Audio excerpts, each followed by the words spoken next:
Porque quando falamos de um processo seletivo, a educação importa.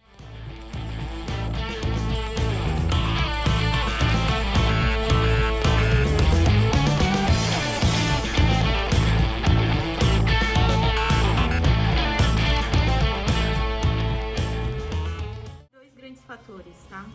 Um deles em relação à educação que aquela pessoa obteve previamente, né? A gente sabe que dentro do Brasil, nos índices de desigualdade que a gente tem, não são todos os candidatos que partem do mesmo lugar, né, dentro dessa maratona, assim. Alguns tiveram uma corrida de 250 metros com o melhor tênis do mercado e outros acabaram fazendo, né, uma grande maratona com o pior tênis do mercado.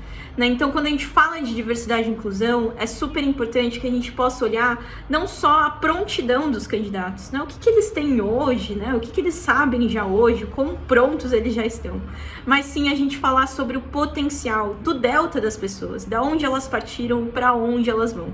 Isso ainda é uma grande desigualdade que a gente tem, e quando a gente fala de diversidade e inclusão, a gente tem que levar isso em consideração. O outro ponto que é importante falar de educação é que o processo seletivo ele vai ser um feedback para aquela pessoa, né? Ela está apta ou não está apta para aquela vaga que está em aberto. E o grande ponto é que vai acontecer o não às vezes, né? Mas o que não tem que acontecer é que essa pessoa não entenda como ela pode evoluir, o que ela pode aprender daquilo e como ela se sente mais preparada.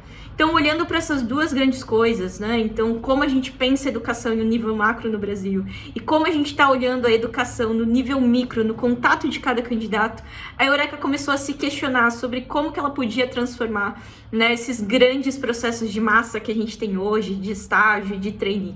Então, muitas vezes a gente tem ali 30 mil, 40 mil, 60 mil, 100 mil candidatos e a gente sempre se questionava, assim, o que acontece com as pessoas que recebem um não?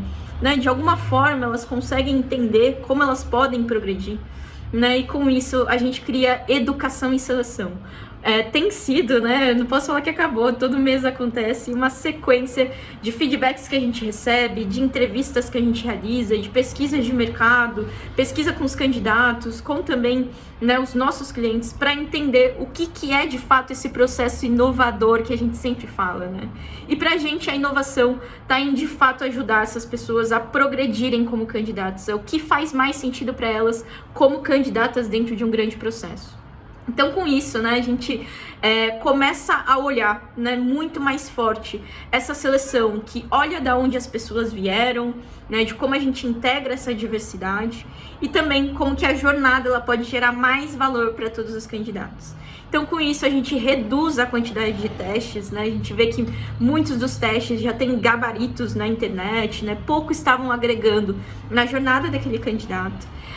E a gente começa a inserir conteúdos de educação e desafios, né? Então, um dos pontos que a gente percebeu é que esses candidatos precisavam demonstrar, né, uma facilidade, uma velocidade no seu aprendizado. E com isso, né, a gente insere dentro das trilhas online dos programas muito mais, né, conteúdos de educação, como podcasts, artigos, videoaulas, que expliquem mais sobre aquela empresa, aquele setor, aquela cultura, o que é aquele local, que também no final do dia o candidato escolhe, né? Quando ele pode, ele escolhe aonde ele vai se candidatar e qual que é o processo que ele vai colocar mais energia, né?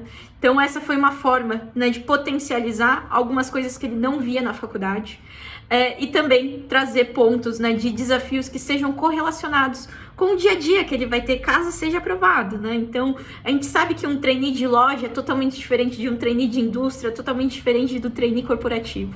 Então a gente já queria trazer desafios que ele conseguisse se imaginar e perceber se aquela oportunidade era para ele, né, se de alguma forma a gente conseguisse mitigar, né, as possíveis frustrações que causariam um turnover ali na frente. Então eles sempre vão ter esses desafios de negócio para resolver ali, trazer uma solução, né? E com isso a gente tem uma banca de avaliadores treinados dentro das nossas competências que avalia individualmente cada um desses desafios, trazendo um feedback personalizado para aquela pessoa.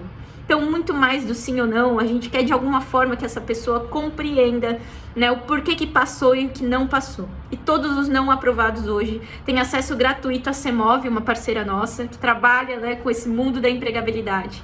Então ele vai poder fazer um teste de carreira para entender, putz, meu perfil é empreendedor, ou é mais para o corporativo, ou é mais para o setor público, né? Onde eu consigo brilhar mais. E também algumas coisas que a gente nunca é ensinado, né? Então, como eu faço um currículo, como eu mando bem na entrevista, como funciona uma dinâmica, tudo isso para que essa pessoa entenda que aquele não foi valioso, que de alguma forma ela consegue se sentir mais confiante para a próxima.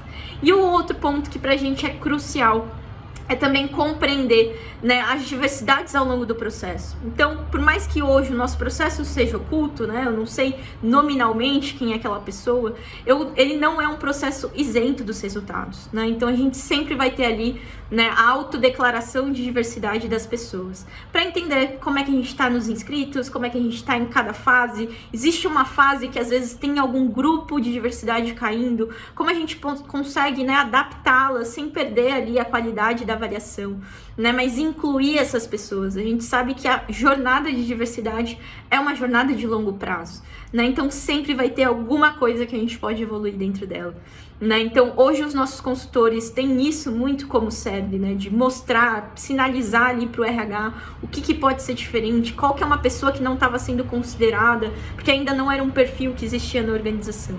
Então esse é um cuidado muito forte que a gente vai ter, né, desde os processos do dia a dia até, putz, um workshop de diversidade que a gente possa fazer para sensibilizar os gestores, né?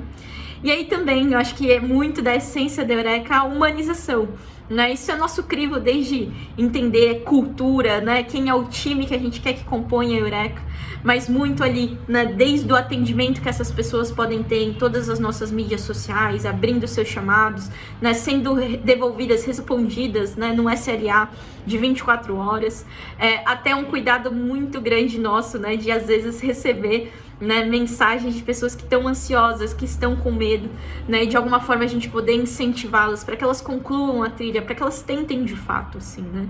E a gente sabe que ainda mais nesse momento é super crucial que a gente possa olhar com muita humanização os processos, os detalhes, né, e a gente tem visto aí nas boas avaliações dos candidatos que esse é um caminho que cria uma relação forte e duradoura com a empresa.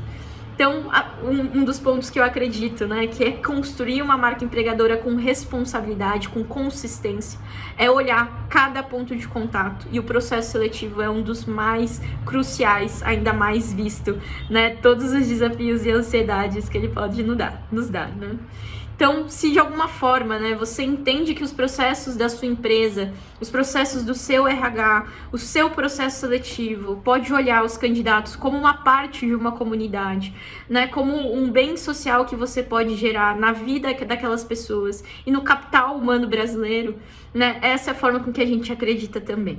Então, de alguma forma, se a gente puder te auxiliar em fazer educação na sua seleção, a gente está disponível para reconstruir um pouco mais desse nosso processo tão importante dentro da área de recursos humanos.